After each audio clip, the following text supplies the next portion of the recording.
The Alchemist by HP Lovecraft.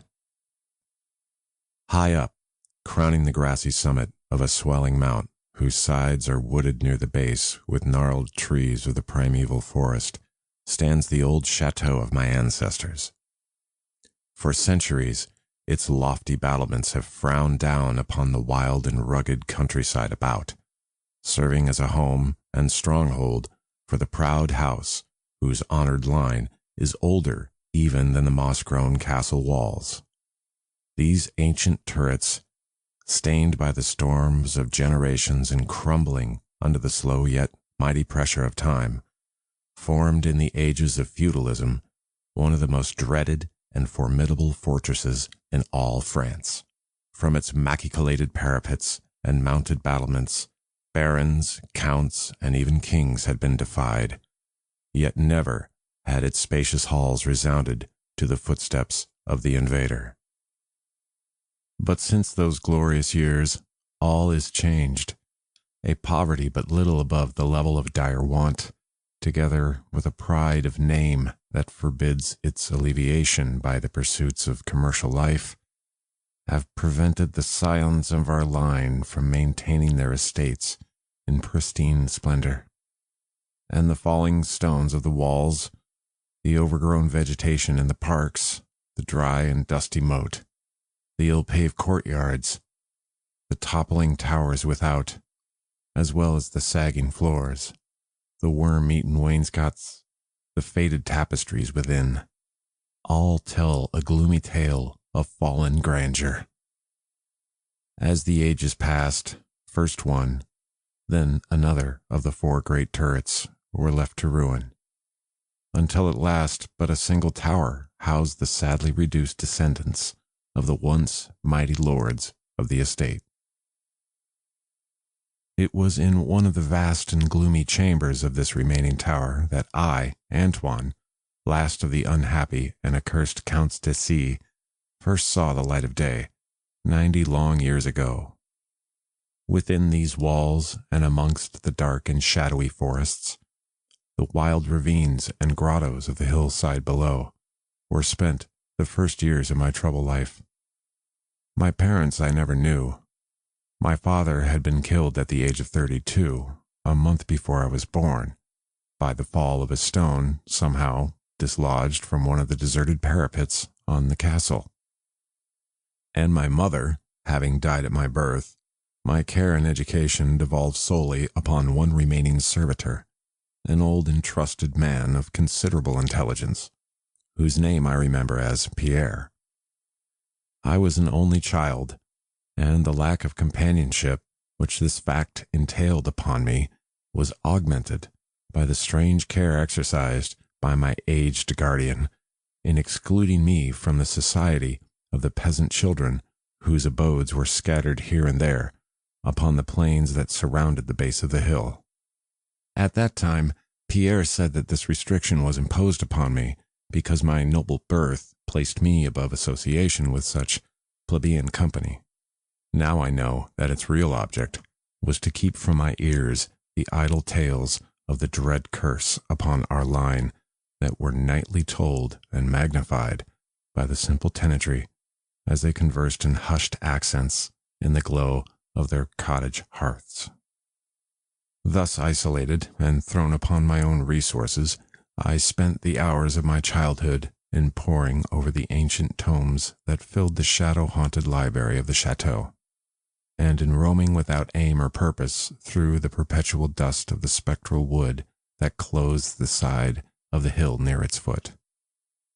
It was perhaps an effect of such surroundings that my mind early acquired a shade of melancholy.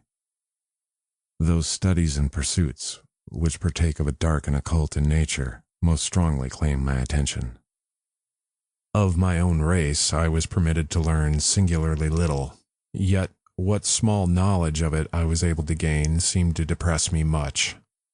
Perhaps it was at first only the manifest reluctance of my old preceptor to discuss with me my paternal ancestry that gave rise to the terror which I ever felt at the mention of my great house.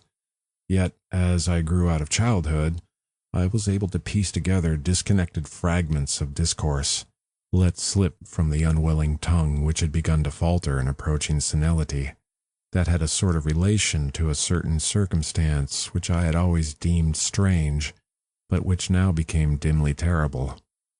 The circumstance to which I allude is the early age at which all the counts of my line had met their end. Whilst I had hitherto considered this but a natural attribute of a family of short-lived men, I afterward pondered long upon these premature deaths, and began to connect them with the wanderings of the old man, who often spoke of a curse which for centuries had prevented the lives of the holders of my title from much exceeding the span of 32 years. Upon my 21st birthday, the aged Pierre gave to me a family document which he said had for many generations been handed down from father to son and continued by each possessor. Its contents were of the most startling nature, and its perusal confirmed the gravest of my apprehensions. At this time, my belief in the supernatural was firm and deep-seated, else I should have dismissed with scorn the incredible narrative unfolded before my eyes. The paper carried me back to the days of the 13th century, when the old castle in which I sat had been a feared and impregnable fortress. It told of a certain ancient man who had once dwelled on our estates, a person of no small accomplishments, though little above the rank of peasant, by name Michel, usually designated by the surname of Mauvais, the evil, on account of his sinister reputation. He had studied beyond the custom of his kind, seeking such things as the philosopher's stone or the elixir of eternal life, and was reputed wise in the terrible secrets of black magic and alchemy.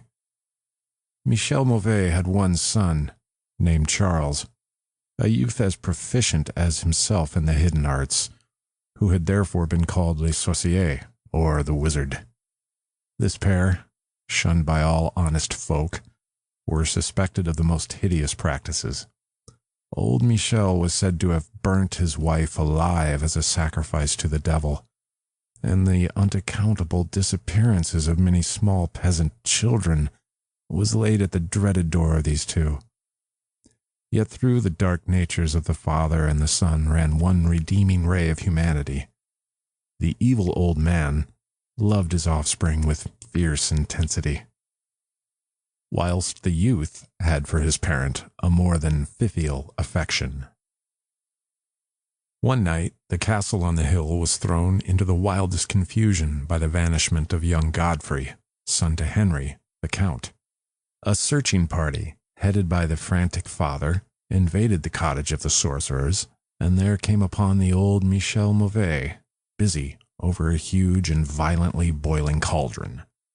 Without certain cause, in the ungoverned madness of fury and despair, the Count laid hands on the aged wizard, and ere he released his murderous hold, his victim was no more. Meanwhile, joyful servants were proclaiming the finding of young Godfrey in a distant and unused chamber of the great edifice, telling too late that poor Michel had been killed in vain. As the Count and his associates turned away from the lowly abode of the alchemist, the form of Charles le Sorcier appeared through the trees. The excited chatter of the menials standing about told him what had occurred, yet he seemed at first unmoved at his father's fate. Then, slowly advancing to meet the Count, he pronounced in dull yet terrible accents the curse that ever afterward haunted the House of C. "May ne'er a noble of thy murderous line survive to reach a greater age than thine," spake he, when, suddenly leaping backwards into the black woods, he drew from his tunic a phial of colorless liquid, which he threw into the face of his father's slayer as he disappeared behind the inky curtain of the night. The Count died without utterance, and was buried the next day, but little more than 32 years from the hour of his birth. No trace of the assassin could be found, though relentless bands of peasants scoured the neighboring woods and the meadowland around the hill. Thus time and the want of a reminder dulled the memory of the curse in the minds of the late Count's family, so that when Godfrey, innocent cause of the whole tragedy and now bearing the title, was killed by an arrow whilst hunting at the age of 32, there were no thoughts save those of grief at his demise. But when, years afterward, the next young count, Robert by name, was found dead in a nearby field of no apparent cause, the peasants told in whispers that their seigneur had but lately passed his 32nd birthday when surprised by early death. Louis, son to Robert, was found drowned in the moat at the same fateful age, and thus down through the centuries ran the ominous chronicle. Henry's, Robert's, Antoine's, and Armand's snatched from happy and virtuous lives when little below the age of their unfortunate ancestor at his murder. That I had left at most but 11 years of further existence was made certain to me by the words which I had read. My life, previously held at small value, now became dear to me each day, as I delved deeper and deeper into the mysteries of the hidden world of black magic. Isolated as I was, modern science had produced no impression on me, and I labored as in the Middle Ages, as rapt as had been old Michel and young Charles themselves in the acquisition of demonological and alchemical learning. Yet read as I might, in no manner could I account for the strange curse upon my line. In unusually rational moments I would even go so far as to seek a natural explanation, attributing the early deaths of my ancestors to the sinister Charles Le Sorcier and his heirs. Yet, having found upon careful inquiry that there were no known descendants of the alchemist, I would fall back to occult studies, and once more endeavor to find a spell that would release my house from its terrible burden. Upon one thing I was absolutely resolved. I should never wed, for, since no other branch of my family was in existence, I might thus end the curse with myself. As I drew near the age of 30, old Pierre was called to the land beyond. Alone, I buried him beneath the stones of the courtyard, about which he had loved to wander in life. Thus, I was left to ponder on myself as the only human creature within the great fortress. And in my utter solitude, my mind began to cease its vain protest against the impending doom, to become almost reconciled to the fate which so many of my ancestors had met. Much of my time was now occupied in the exploration of the ruined and abandoned halls and towers of the old chateau, which in youth fear had caused me to shun, and some of which old Pierre had once told me had not been trodden by human foot for over 4 centuries. Strange and awesome were many of the objects I encountered. Furniture, covered by the dust of ages and crumbling with the rot of long dampness, met my eyes. Cobwebs in a profusion never before seen by me were spun everywhere, and huge bats flapped their bony and uncanny wings on all sides of the otherwise untenanted gloom. Of my exact age, even down to days and hours, I kept a most careful record, for each movement of the pendulum of the massive clock in the library told off so much of my doomed existence. At length I approached that time which I had so long viewed with apprehension. Since most of my ancestors had been seized some little while before they reached the exact age of Count Henry and his end, I was every moment on the watch for the coming of the unknown death. In what strange form the curse should overtake me I knew not, but I was resolved at least that it should not find me a cowardly or passive victim. With new vigor, I applied myself to the examination of the old chateau and its contents. It was upon one of the longest of my excursions of discovery in the deserted portion of the castle, less than a week before that fatal hour which I felt must mark the utmost limit of my stay on earth, beyond which I could have not even the slightest hope of continuing to draw breath, that I came upon the culminating event of my whole life. I had spent the better part of the morning in climbing up and down half-ruined staircases in one of the most dilapidated of the ancient turrets. As the afternoon progressed, I sought the lower levels, descending into what appeared to be either a medieval place of confinement or a more recently excavated storehouse for gunpowder.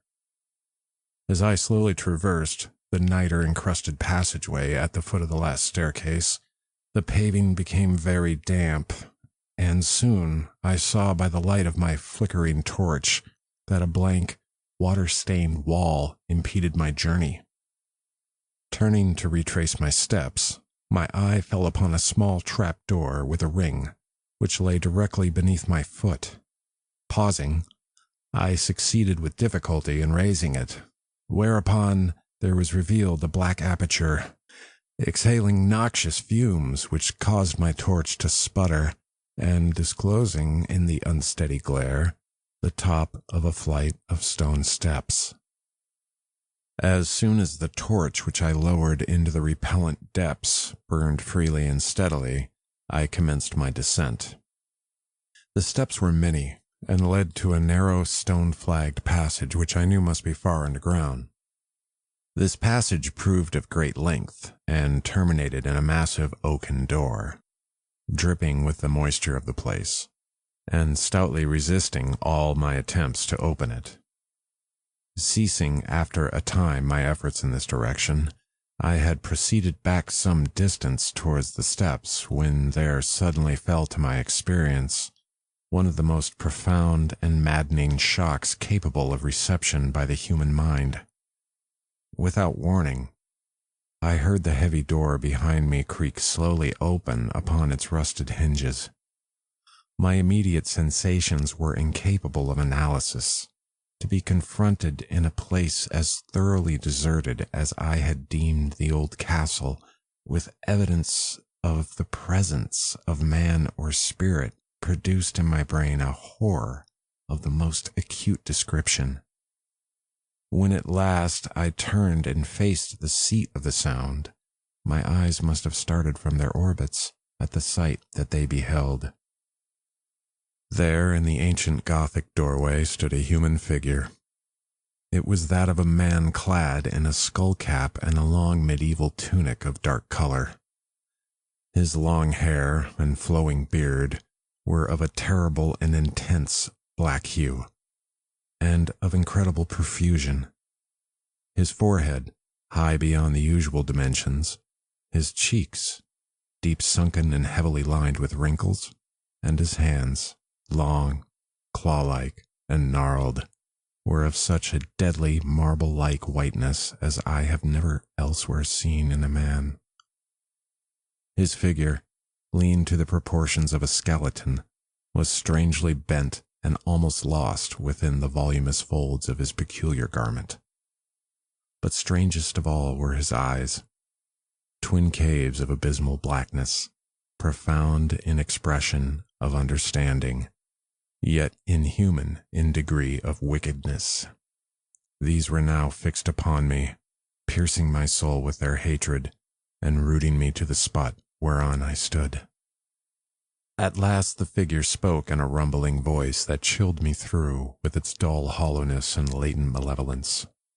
The language in which the discourse was clothed was that debased form of Latin in use amongst the more learned men of the Middle Ages, and made familiar to me by my prolonged researches into the works of old alchemists and demonologists.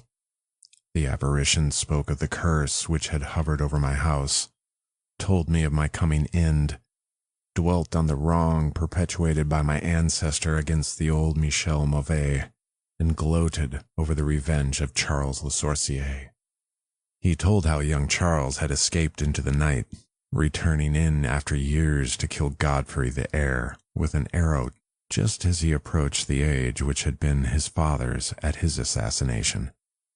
How he had secretly returned to the estate and established himself, unknown, in the even then deserted subterranean chamber, whose doorway now framed the hideous narrator, how he had seized Robert, son of Godfrey, in a field, forced poison down his throat, and left him to die at the age of 32, thus maintaining the foul provisions of his vengeful curse.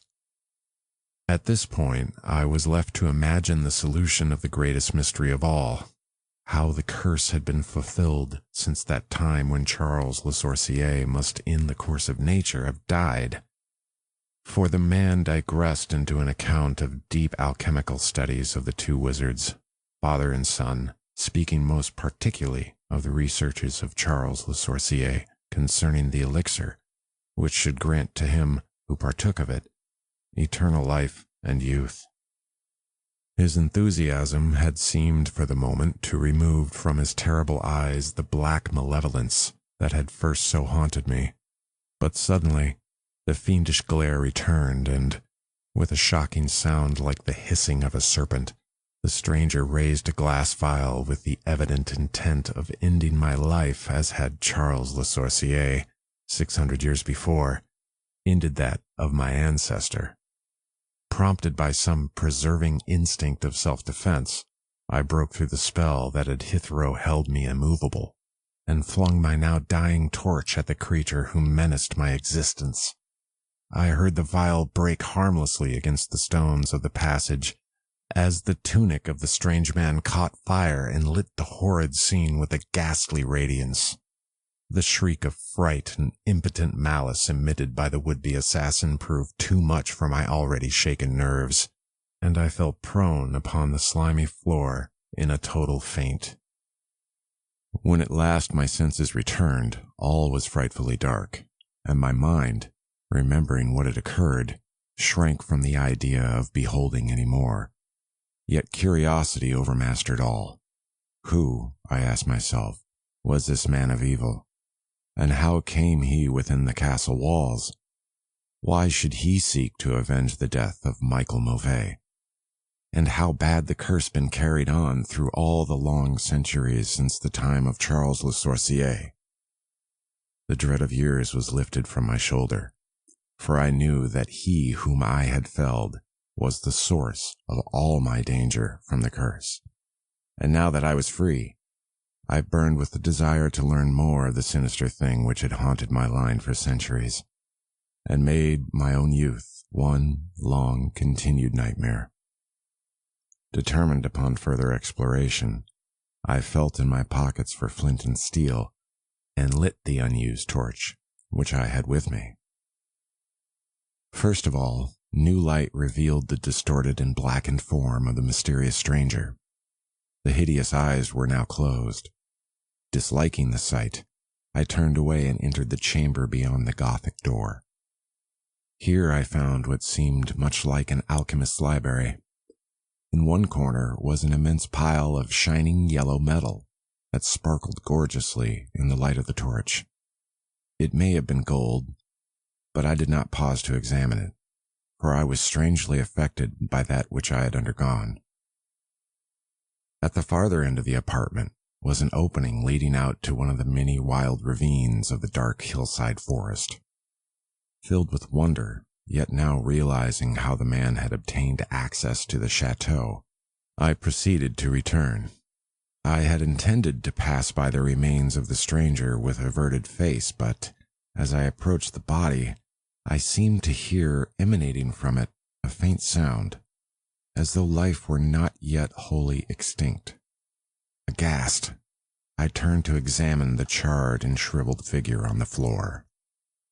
Then all at once the horrible eyes, blacker even than the seared face in which they were set, opened wide with an expression which I was unable to interpret. The cracked lips tried to frame words which I could not well understand. Once I caught the name of Charles Le Sorcier, and again I fancied that the words years and curse issued from the twisted mouth. Still, I was at a loss to gather the purport of his disconnected speech. At my evident ignorance of his meaning, the pitchy eyes once more flashed malevolently at me, until, helpless as I saw my opponent to be, I trembled as I watched him. Suddenly the wretch, animated with his last burst of strength, raised his piteous head from the damp and sunken pavement. Then, as I remained paralyzed with fear, he found his voice, and in his dying breath screamed forth those words which have ever afterward haunted my days and nights. "Fool," he shrieked, "can you not guess my secret? Have you no brain whereby you may recognize the will which has through 6 long centuries fulfilled the dreadful curse upon the house? Have I not told you of the great elixir of eternal life? Know you not how the secret of alchemy was solved? I tell you, it is I that have lived for 600 years to maintain my revenge, for I am Charles Le Sorcier." End of The Alchemist.